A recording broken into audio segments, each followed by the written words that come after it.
ماما جابت لي الزيتون عامل ازاي. وهنا عملنا بشرنا الجزر والزيت والخل والحاجات اللي احنا هنحتاجها والوصف، الليمون والكرفس بتاعه، وهنا الميه.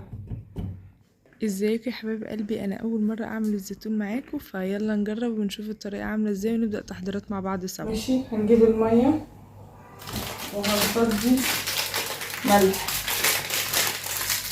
اهو، ادي كيس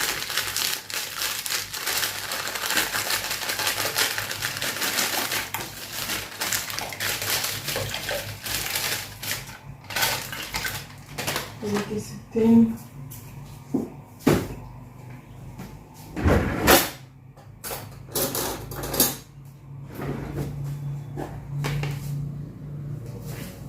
معلقتين سكر،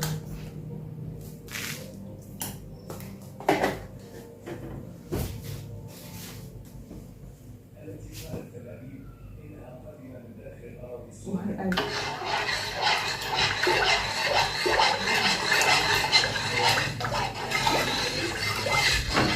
هنخلي الزيتون. فهنعمل ايه بقى؟ هناخد هنا نص الكمية من الفلفل اهو، الكرفس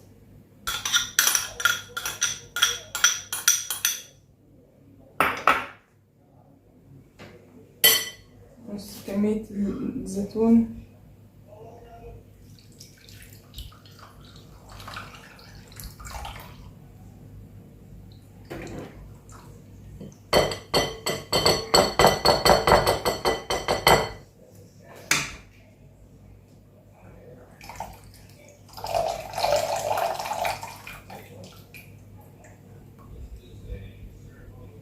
كده شلنا الكفر.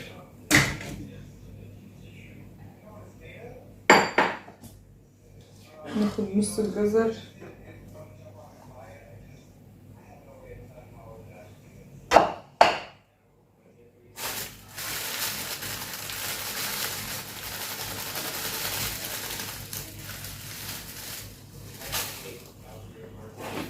الكزبرة ناخد منها حبة كده بالبركة،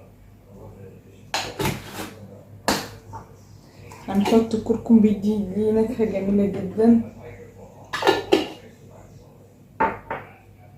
بس ده بقى الخليط ايه، ده الخليط بقى ايه كده بتاعنا. نقعد نقلب نقلب، بصوا كده في منتهى العظمة، خلينا نقلبه. الوصفة دي جميلة جدا، جربوها وقولوا لي رأيكم يا حبايب قلبي. حلو كده. جبنا بقى الخل وننزل عليه بالخليط ده اهو اهو كده اهو، كده كده كده كده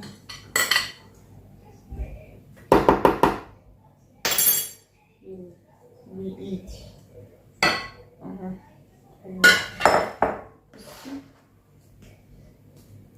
نقعد بقى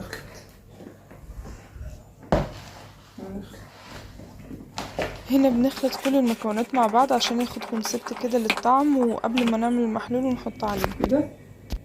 هي كده شكل الليمون بتاعنا، ليمون جميل.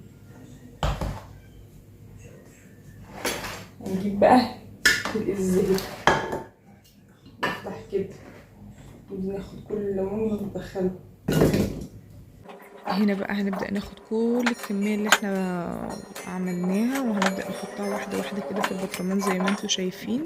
بصوا، عايزة اقول لكم طعمها، يعني الريحة، قصدي سوري، الريحة حكاية حكاية حكاية، يعني بصراحة عايزة اكله دلوقتي.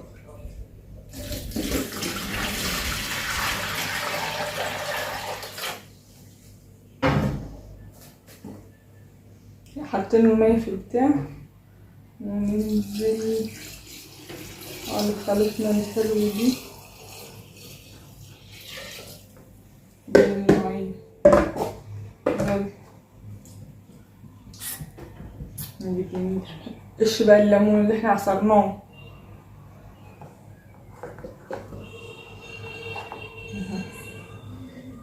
كده.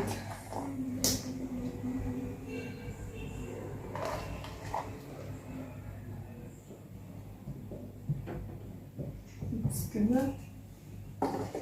واخر حاجة كوباية الزيت.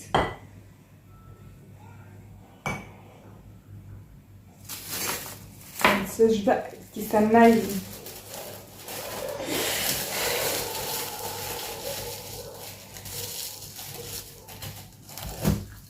اهي كده كده اهو. وكده يا حبايب قلبي يا حلوين، يبقى خلينا نخلي